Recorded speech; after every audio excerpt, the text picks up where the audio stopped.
अस्सलाम वालेकुम वरहमतुल्लाहि वबरकातुहू। आज की क्लास में हम पढ़ेंगे unit number 11 work and energy. Work मतलब काम एंड एनर्जी मतलब ताकत। Introduction to work and energy. Work काम और एनर्जी का तारुफ। As we know that to move और displace any object we need a force. जैसा कि हम जानते हैं किसी भी चीज़ को हिलाने के लिए, उसको हरकत देने के लिए हमें ताकत की ज़रूरत होती है। The force we use to move an object is called work. तो किसी भी चीज़ को हिलाने के लिए जो ताकत का इस्तेमाल करते हैं और जब वो चीज़ मूव करती है तो वो क्या कहलाती है? वर्क कहलाती है। And capability of doing work is called energy. और उस काम को करने के लिए हमें जो कुव्वत की ज़रूरत होती है वो क्या कहलाती है? एनर्जी कहलाती है। In term of science, no work is done if an object on which force is applied does not move. वो वर्क नहीं होता जिस पे ताकत का इस्तेमाल करने के बावजूद वो अपनी जगह से मूव ना करे। No matter how hard we push a heavy stone, कोई फर्क नहीं पड़ता कि हम एक भारी पत्थर को कितना ही मर्जी क्यों ना धक्का लगा लें, we can not move it, हम उसे हिला नहीं सकते। We have therefore done no work on the heavy stone. हम जितनी चाहे कोशिशें कर लें, हम एक भारी पत्थर को मूव नहीं कर सकते। Let's define and explore work. In physics, a branch of natural science, physics में we define work by the equation, हम वर्क को डिफाइन करते हैं इक्वेशन से। V W is equals to F S. W यानी वर्क, F मतलब force, S distance. Where F is acting force that act on a given body. यहाँ पर जो F है वो क्यों है? ये वो F है जो फोर्स हमने लगाई है किसी बॉडी को मूव करने के लिए। यानी एक बॉडी जो यहाँ से इस तरफ मूव हुई है तो जो ताकत हमने लगाई थी मूव करने के लिए वो क्या है? F है, यानी फोर्स है। And S is the distance moved by the body in or against the direction of the force। और इस साइड से यहाँ तक का जो मूवमेंट के दौरान से सफर तय किया है वो क्या है? डिस्टेंस है। और डिस्टेंस हम किससे शो करते हैं? S से शो करते हैं।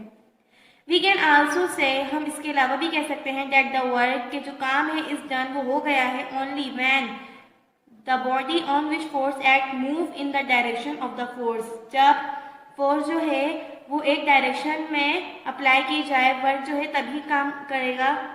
वर्क सिर्फ तब होता है जब एक चीज़ को हम डायरेक्शन की तरफ मूव करें। Thus we can calculate work by the following formula। हम वर्क को कैलकुलेट कर सकते हैं इस फॉर्मूले से। W is equals to force multiply by distance। जैसे कि मैंने अभी पर बताया, S को हम किस लिए शो करते हैं? डिस्टेंस के लिए। If S is the distance moved in the direction of the force, the work is done by the force।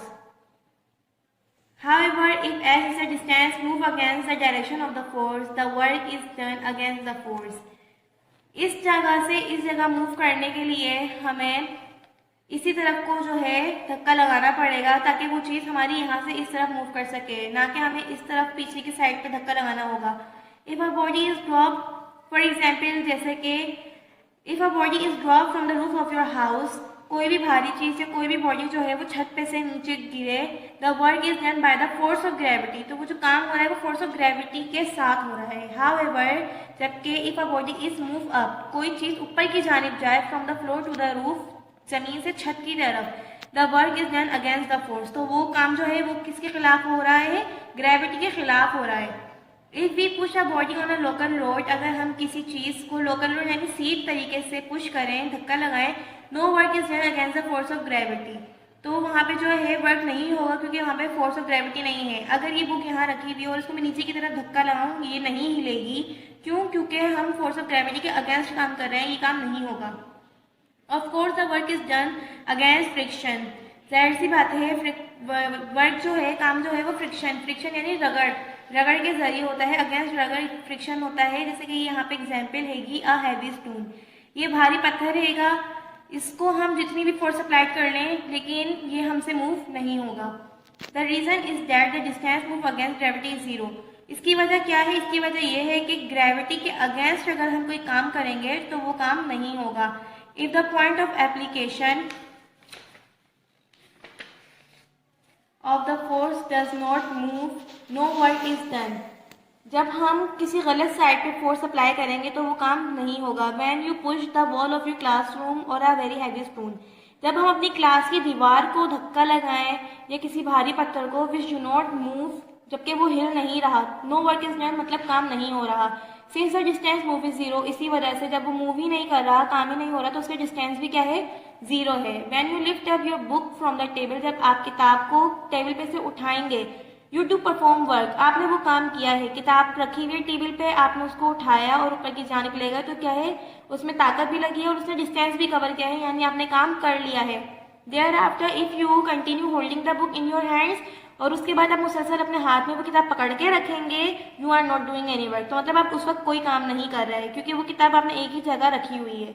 दस वर्क मीन्स, मतलब काम का मतलब है अचीवमेंट और कंप्लीशमेंट, कामयाबी और मुकम्मल ऑफ योर टास्क, अपने मकसद को, एंड नो एफर्ट्स और फटीग, मतलब कि मेहनत और थकन के बगैर आपने एक काम को अंजाम दिया है, उसको मुकम्मल किया है।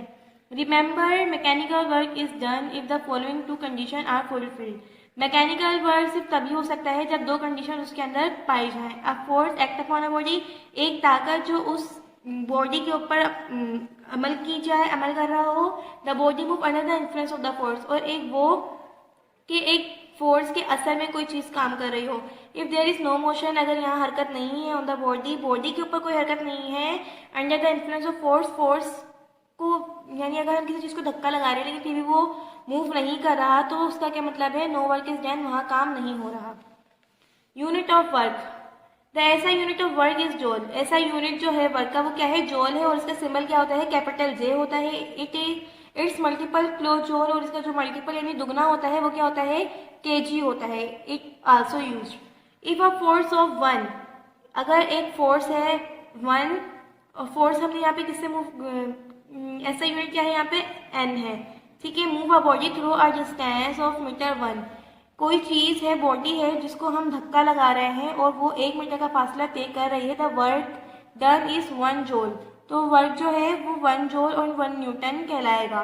1 joule is equals to 1 newton multiply by 1 metre. Calculation of work done, calculate the work done when a load of 5 kg is lifted to the height of 10 metre from the ground.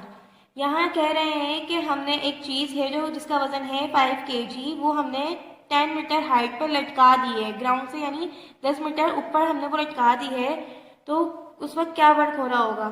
M मतलब क्या होता है, height, height यानी distance, 5 kg mass हैगा हमारे पास, and gravity यानी G is equals to 9.8 metre per square. F is equals to weight and work, M G is equals to 5 multiply by 9.8, यहाँ पे हमारे पास फॉर्मूला हैगा वर्क का, तो एम एंड जी, एम हमारे पास ये रहा 5 एंड जी हमारे पास है 9.8, तो हम इन दोनों को क्या कर लेंगे, मल्टीप्लाई कर लेंगे, तो हमारे पास आंसर आ जाएगा 49.0 newton. Height distance is equals to, हमारे पास हाइट डिस्टेंस, हाइट यानी डिस्टेंस, फासला कितना है 10 मीटर, ये यहाँ पे हमें दिया हुआ है। फॉर्मूला वर्क का हमें फॉर्मूला हमने प्रीवियस पेज में पढ़ा है, work is equals to F multiply by S, putting the value in the formula. अब हम इन सब वैल्यूज को जो है फॉर्मूले के हिसाब से रखेंगे। वर्क हमारे पास हैगा, हमें इसका वर्क मालूम करना है, तो हमने फोर्स जो है लिखी, यहाँ पे फोर्स हमारे पास क्या है 49.0 न्यूटन, वो हमने यहाँ लिख दी। उसके बाद हमारे पास डिस्टेंस, और डिस्टेंस हमारे पास है 10 मीटर, तो हमने वो डिस्टेंस भी लग दिया, और उसके बाद हमने उन दोनों को मल्टीप्लाई करके हमारे पास क्या आ गया, ये हो गया हमारे पास वर्क। उसके बाद दूसरा हमें बोल रहे हैं कि calculate the work done by a man, कि एक आदमी जो वर्क कर रहा है वेटिंग 50 kg इन क्लाइंबिंग अप लेडर, सीढ़ी से वो ऊपर चढ़ रहा है, कितना वजन लेके 50 kg का, और सीढ़ी की हाइट क्या है 15 मीटर, वो ऊंची है, तो यहाँ पे हमने मीटर लिख दिया 50 kg एंड ग्राम। ग्रेविटी है हमारे पास 9.8 मीटर पर स्क्वायर, ये ग्रेविटी का मास होता है, since F is equals to M G, और F is equals to 50 kg multiply by, यहाँ पे भी हमने क्या था, यहाँ पे 5 था हमारे पास, और यहाँ पे हमारे पास क्या है 50 है, ठीक, तो 50 kg multiply by 9.8 M square is equals to 490 newton, और S हमारे पास क्या है 15 मीटर, ये हमारे पास दिया हुआ है, S यानी कि फासला, height. Putting the value in the formula, हम इसको वैल्यू को फॉर्मूले में लिखेंगे, W is equals to F, तो वर्क जो है हमारे पास F क्या है हमारे पास 490 न्यूटन, और S हमारे पास है 15 m, और इन दोनों को मल्टीप्लाई करके हमारे पास आ गया 7315 joules. Force of gravity and weight, the force of attraction which is exerted by the earth on और near its surface is called gravity. Gravity किसे कहते हैं, कोई चीज अगर ऊपर से फेंकी जाए तो वो कहाँ जाएगी, वो जमीन की तरफ ही खींचेगी, क्योंकि जमीन जो है खींचने की सलाहियत रखती है, और जो चीज ऊपर से नीचे की तरफ आ रही है, किस वजह से आ रही है? ग्रेविटी की वजह से। यानी ज़मीन जो खिंचाव कर रही है उसे क्या कहते हैं? ग्रेविटी कहते हैं। और ग्रेविटी हम किस तरह से लिखते हैं? Small G. The force with which the earth attract a mass of 1 kilogram, अगर अर्थ जो है एक मास को अट्रैक्ट करे, मतलब खींच रही है, उसका किलोग्राम 1 किलोग्राम वजन है, तो वो किस तरह से पढ़ेंगे? 1 kilogram weight. This is taking a unit of force, और ये क्या है? Unit of force. Physicians more often use another unit of force for Newton, और फोर्स को जो है अलग अल्फाजों में इस्तेमाल करते हैं, उसे क्या कहते हैं? न्यूटन, और उसको हम शॉर्ट फॉर्म में लिखते हैं capital N. The relation between the two units is 1 kg weight is equals to 9.8 Newton nearly. Let's explore energy and its importance. Before going to school, you take breakfast and also carry a lunch box for your lunch.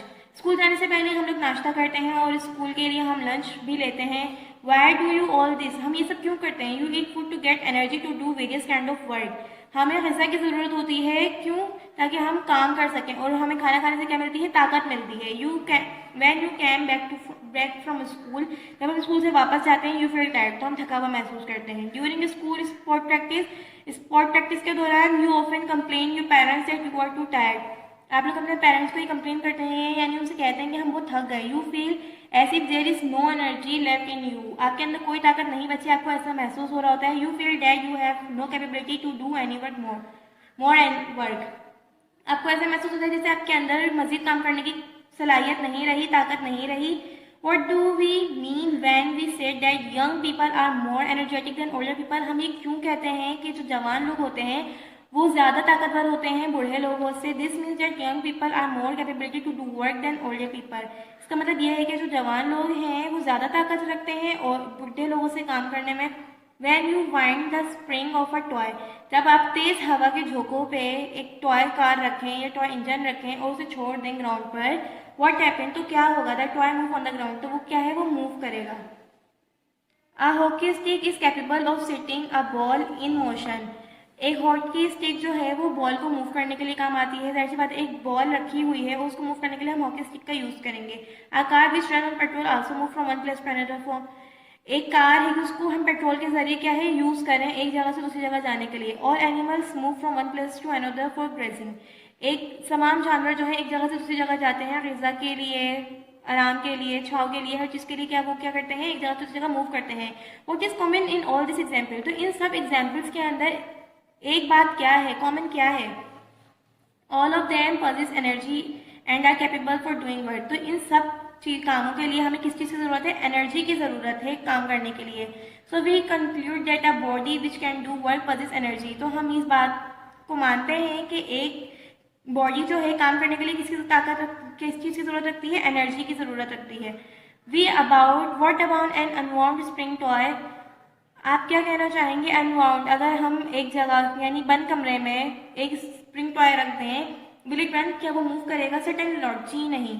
A hockey stick and the ball are lying side by side, एक hockey stick से हम ball को side by side यानी move करवा रहे हैं। Can you set the ball in the motion without moving the stick, तो क्या बगैर मूविंग स्टिक यानी स्टिक को मूव क्या आप बॉल को हिला सकते हैं? जी नहीं, certainly not.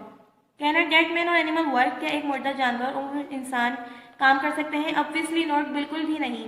In this case you have seen that the spring toy, a hockey and the ball, the dead man and animal can not do any work, आप देख सकते हैं कि स्प्रिंग टॉय, हॉकी, बॉल, मुर्दा इंसान और जानवर काम नहीं कर सकते। कैन यू से वाई, क्या बता सकते हैं क्यों? They can not do any work, ये वो काम क्यों नहीं कर सकते? बिकॉज, क्योंकि दे हैव नो एनर्जी, उनके अंदर ताकत नहीं है। You can now define energy, क्या आप बता सकते हैं कि एनर्जी क्या है?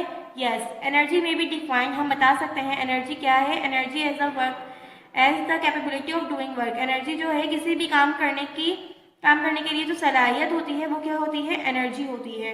It is unit is also joule, इसका यूनिट भी जॉल हैगा, and it is unit by J, और इसको हम किस तरह से लिखते हैं? जे से लिखते हैं। ओके, अब हम बताएंगे आपको वर्कशीट के बारे में। ये वर्कशीट आप लोगों को यहाँ से आप लोगों को काम करना है और यहाँ से आप लोगों को काम क्या करना है? सबसे पहले आप लोगों को पेज नंबर 1 पे unit number 11 work and energy का टाइटल पेज बनाना है, जिस तरह से कॉपी में वर्क होता था बिल्कुल उसी तरीके से लेसन डिटेल्स लिखने के बाद mind map, question answer, book work की हेडिंग डाल के fill in the blanks true false सामने पेज नंबर लिखना है। देन हम लोग माइंड मैप बनाएंगे पेज नंबर 2 यानी उसके नेक्स्ट पेज पे, जिस तरह से कॉपी में हमेशा वर्क किया है, वर्क एंड एनर्जी। उसके बाद उसके की पॉइंट्स हम लिखेंगे। नेक्स्ट हम करेंगे question number 1, define the term energy, name its different forms. Energy, the capacity to do work is called energy, कि काम करने के सलाहियत को क्या कहते हैं, एनर्जी कहते हैं। यहाँ पे हम फॉर्म्स ऑफ एनर्जी बता रहे हैं, there are many forms of energy, mechanical energy, heat energy, chemical energy, sound energy, light energy, electrical energy, magnetic energy, nuclear energy, solar energy. और फिर क्वेश्चन नंबर 2 है, mention 2 types of mechanical energy. 2 types of mechanical energy यानी mechanical energy की 2 किस्में बतानी है। तो यहाँ पे 2 किस्में कौन कौन सी हैं, एक पोटेंशियल है और एक हमारे पास क्या है, काइनेटिक एनर्जी है। फिर है question number 3, define the unit of work. Unit of work बताना है, तो हमारे पास यूनिट ऑफ वर्क अभी हमने बुक में पढ़ा है, W=F(S). F हमें किस लिए दिया गया है, F is the acting force that act on a given body, S is the distance moved by the body in or against the direction of the force। उसके बाद question number 4, state law of conservation of energy. हमें law of conservation of energy के बारे में बताना है, इसके बारे में हम डिटेल से इंशाल्लाह नेक्स्ट वीडियो में डिटेल से पढ़ेंगे, लेकिन अभी हम इसकी ब्रीफिंग कर लेते हैं। According to law of conservation of energy, according to यानी law of conservation of energy के मुताबिक एनर्जी के neither be created not be destroyed. Energy जो है ना ही वो खुद से पैदा होती है ना ही खुद से खत्म होती है। It can simply be change from one form to another form, ये एक फॉर्म से दूसरे फॉर्म में चेंज हो जाती है। इंशाल्लाह इसके आगे का जो काम है हम वो नेक्स्ट वीडियो में करेंगे। तब तक के लिए अल्लाह हाफिज़। स्टूडेंट्स, जैसे कि आप लोगों ने इससे पहले पूरी कंप्लीट वीडियो देखी है, तो उस कंप्लीट वीडियो के अंदर जो है एक मिस्टेक हो गई है, वो माइनर सी मिस्टेक जो है आप नोटिस कर लें कि यहाँ पे जो मैंने पढ़ाया है, if we push a body on a level load during lecture जो है, इससे पहले कंप्लीट वीडियो में मैंने इसको लोकल लोड पढ़ाया, तो आप इसकी करेक्शन कर लेंगे। लोकल लोड नहीं बल्कि लेवल लोड है। लेवल लोड मतलब कि सीट में कोई चीज़ हो, एक प्लेन सरफेस, ठीक है, तो उसको क्या कहते हैं, लेवल लोड कहते हैं। और इसके अलावा मैं आप लोगों को बताती चलूँ, यहाँ जो है अब हम इस इक्वेशन को सॉल्व करेंगे। हमने जो है यहाँ पर वैल्यूज़ को देखना है कि किस तरह से हम लोगों ने वैल्यूज़ को पुट करके आंसर को निकाला है। तो यहाँ पे हमने mg की वैल्यू लिखी है 5 × 9.8 और इसका आंसर हमारे पास आया था 49.0 न्यूटन। तो ये आंसर हमारे पास किस तरह से आया था, हम उसको सॉल्व कर रहे हैं। तो हम लोगों को 9.8 को जो है वो 5 से मल्टीप्लाई करना है। 5 8 सा 40, 5 9 सा 45 और इसको हमें यानी यहाँ पे 4 को प्लस कर देना है, तो यहाँ पे क्या आ जाएगा 49।